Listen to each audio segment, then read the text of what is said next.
ఒక employee Reddit లో తన బాధ వెళ్ళగొక్కున్నాడు. ఏంటంటే తన మేనేజర్ అండ్ హెచ్ఆర్ ఇద్దరు కుమ్మక్కయ్యి తనని టెర్మినేట్ చేశారు అని తను చెప్తున్నాడు. డీటెయిల్స్ లోకి వెళ్తే ఏంటంటే తన మేనేజర్ తన ముందేమో మంచిగా నవ్వుతూ మాట్లాడుతూ బ్యాక్గ్రౌండ్ ఏమో ఇలాంటి కుట్ర చేశారు. అలాంగ్ విత్ ద హెచ్ఆర్ తనని మెంటల్ గా బ్రేక్ డౌన్ అయ్యేటట్టు కూడా చేశారనమాట. ఈయన ఏమంటున్నాడంటే నేను చేసిన పనినే చేయమని చెప్పి అండ్ మోటివేషనల్ గా మాట్లాడుతూ పైకి కానీ బ్యాక్గ్రౌండ్ లో మాత్రము ప్రతి చిన్నది ఆయన వల్లే తప్పు జరిగిన లైక్ మేనేజర్ వల్ల తప్పు జరిగినా కానీ దాన్ని నోట్ డౌన్ చేసుకుని ఫైనల్ గా వచ్చేసరి క్లారిఫికేషన్ అంటూ నేను నీకు సపోర్ట్ చేస్తాను అన్నట్టుగా చెప్పి సపోర్ట్ చేయకుండా మేనేజర్ ఏమో తనని ఒక డాక్టర్ కి చూయించుకో నువ్వు కొంచెం స్ట్రెస్ గా వెళ్తున్నావు అని చెప్పి హెచ్ఆర్ ఏమో ఆ డాక్టర్ బయో ఇవ్వు నేను డాక్టర్ థెరపిస్ట్ ను కూడా నేను చెక్ చేస్తాను లైక్ హౌ గుడ్ హీఈస్ అన్నట్టు ఫైనల్ గా ఒక ఫైన్ డే ఆ మేనేజర్ పిలిచి I'm very sad to say that we're terminating you అని చెప్పాడంట. అంటే మేనేజర్ ఏమో థెరపిస్ట్ దగ్గరికి వెళ్ళి సజెస్ట్ చేశాడు. ఇతను ఈ థెరపిస్ట్ దగ్గరికి వెళ్తున్నాడు. హీఈస్ నాట్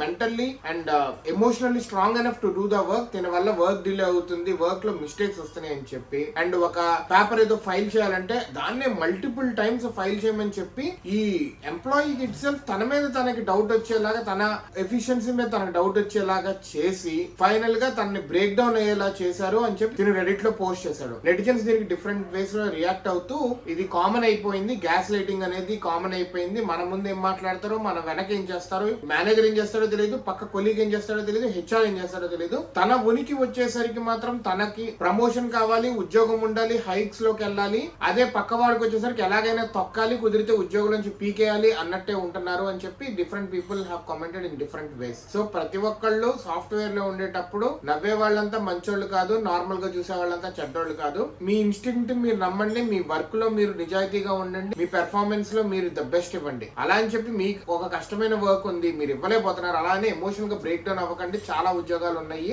ఒకటి కాకపోతే ఇంకొకటి, ఒకటి మనకి రాలేదు అని ఎమోషనల్ గా బ్రేక్ డౌన్ అయ్యి మెంటల్ గా సఫర్ అయితే కనుక అది మన బాడీ మీద మన హెల్త్ మీద కూడా ఎఫెక్ట్ పడుతుంది. మనం కాకపోతే దానికి లక్షల మంది ఉంటారు ఉద్యోగాలకి. అదే మన ఫ్యామిలీకి మనకి నమ్మిన వాళ్ళ కోసం మనం కాకపోతే వేరే ఎవ్వరూ ఉండరు. సో ఫస్ట్ ఆఫ్ ఆల్ ఆ ఉద్యోగం కాకపోతే ఇంకొకటి అసలు సాఫ్ట్వేర్ నుంచి బయటకు వస్తాం, అది కాకపోతే ఇది ఎట్లా గొట్లా మనం బతికి మన వాళ్ళని కూడా పోషించగలుగుతాం. అలా అని చెప్పి మెంటల్ గా బాగా సిక్ అయిపోయారంటే మనం అడ్డం పడతాం, పోతాం, మన వాళ్ళు అనాథలు అయిపోతారు. Take care.